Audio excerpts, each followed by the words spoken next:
All right, we continue to follow breaking news in Northwest D.C., where police are ending that encampment at George Washington University, where pro-Palestinian students have been camping out for nearly 2 weeks. In fact, 2 weeks to this day. That is, 2 weeks today. Now, they have been set up with those tents to begin protesting. Later today, Mayor Bowser expected to testify in front of congressional leaders. We do right now and get now to DC News Now's Liberty Zabala, who is live from the encampment. So, Liberty, you've been out there for about 2 hours now. Tell us what you're seeing now. Good morning, Corey and Tanaya. Well, it's still a very tense situation. Moments ago, we did see some stragglers, some remaining protesters here around George Washington University who have been yelling at police officers. Now, moments ago, police did post notices on these street poles right here on H Street that say that these protesters can submit claims for various items and properties that officers did collect from the encampment here. So they can retrieve their property as long as they submit claims to the Evidence Control Division. So that was a notice that Metropolitan Police here put up moments ago. Now, earlier this morning, the police did move into George Washington University here on H Street and cleared out this encampment. Previously, there were rows and rows of tents out here on H Street, and now you can see cleanup crews successfully cleared all of those tents out here, and protesters were very unhappy and angry about the situation. Now, this comes on the same day that Mayor Muriel Bowser is expected to face intense questioning from Republican congressional leaders over this encampment that has been going on for 14 days now until this morning. Now, we did receive a statement from police, and it cited that the reason for the clearing of the encampment this morning was due to a, quote, gradual escalation in volatility of the protests. However, protesters at the scene here told us that they were just sleeping and they don't recall any violent instances that may have prompted the disbursement of this encampment. Now, they say they have been protesting here out peacefully. The mayor and the police chief had said previously that they do support First Amendment, peaceful First Amendment activities here. Now, police did confirm as well that arrests have been made for assault of a police officer and unlawful entry. And we do know that several protesters were pepper sprayed and several protesters were arrested and taken away. I'll send it to you guys in the studio. All right, Liberty, thank you. And again, as you just heard from Liberty there, this is the statement from D.C. Police. They said, based on incidents and information, there has been a gradual escalation in the volatility of the protests. Therefore, this morning, working closely with the GW administration and police, MPD moved to disperse the demonstrators from the GW campus and surrounding streets. During the course of the operation, arrests were made for assault on a police officer and unlawful entry.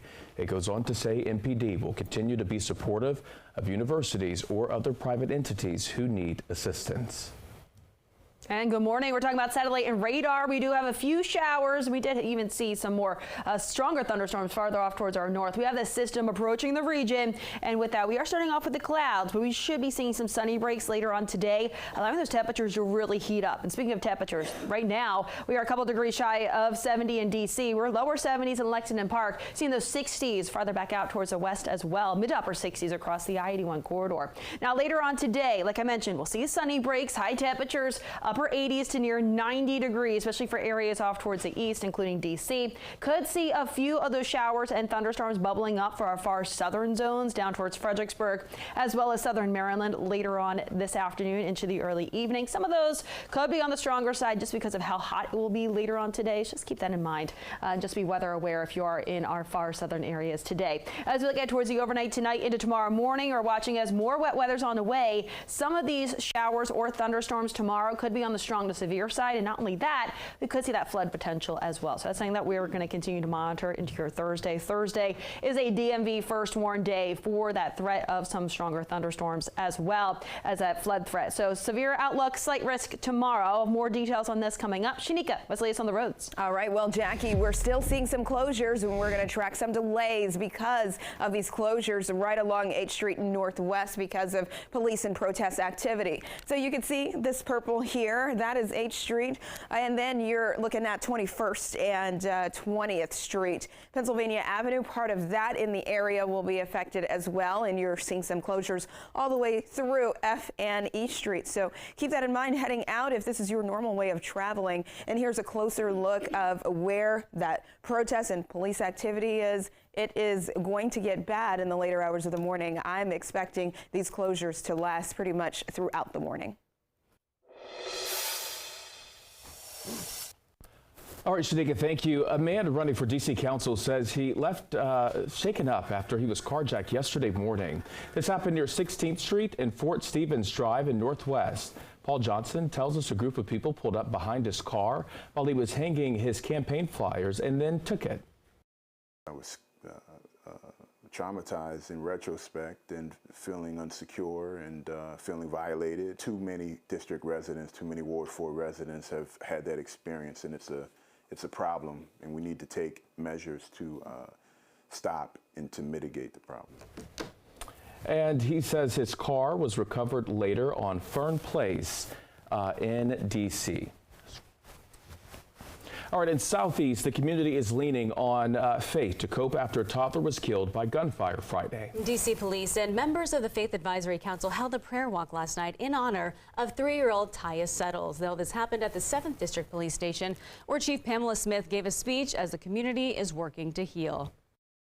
It was troubling for me. It's troubled me all weekend. And this is why we have the Faith Advisory Council, to invoke our presence in this space and to stand beside the community and walk with the community and pray for the family. I've already extended my condolences to the family, but I want to extend my condolences to the community. As of right now, no arrests have been made, but there is a $50,000 reward for any information leading to the arrest. And drivers in Alexandria will see increased police presence this morning. This is part of the ongoing Street Smart campaign to reduce pedestrian and bicyclist deaths. Starting at 10:30, police will be ticketing traffic violations at the intersection of North Jordan Street and Duke Street. The fines can cost up to $500, and you could get points on your license. Now, for drivers, some of the best ways to stay safe is obey the speed limit and be careful when passing buses or stopped vehicles. Pedestrians should always cross the street at marked crosswalks and wait for the signal to cross. As for those people on bikes, they should never ride against traffic and use hand signals to communicate their intentions with drivers. And today, the Office of the Fairfax County Commonwealth's Attorney is holding a restitution hearing for Jasmine Mowad. Now, Mowad, who is from Gainesville, is a former Virginia Senate candidate. She was convicted of fraudulently practicing law and targeting the immigrant community. The restitution hearing will determine how much Mowad must pay to the victims. Officials say 12 people are set to testify. Court documents say she faces up to 20 years in prison and a fine of up to $200,000. She is expected to be sentenced on the 31st. All right, with just 6 days left before the primary, Maryland's 2 Democratic Senate candidates are stepping up their campaigning. This morning, Prince George's County Executive Angela Alsobrooks will meet with voters at the Greenbelt Metro Station. Now, this begins at 7 o'clock. That's in about 50 minutes. Meantime, at noon, Congressman David Trone is expected to be endorsed by a coalition of Maryland's Latino elected officials. That conference is happening at Veterans Plaza in Silver Spring. And the Maryland primary less than a week away now. In the Senate race between Congressman Trone and Prince George's County Executive Angela Alsobrooks, well, that is heating up. In recent weeks, both candidates have been going at each other on the airwaves. DC News Now caught up with Alsobrooks on the campaign trail yesterday. She says that she believes she has the momentum to beat Trone in the election. People are now becoming aware not only of my record, but they're hearing also what my vision is. According to the campaign records, Trone has spent almost $60 million towards his campaign. Now, he was not available for a comment.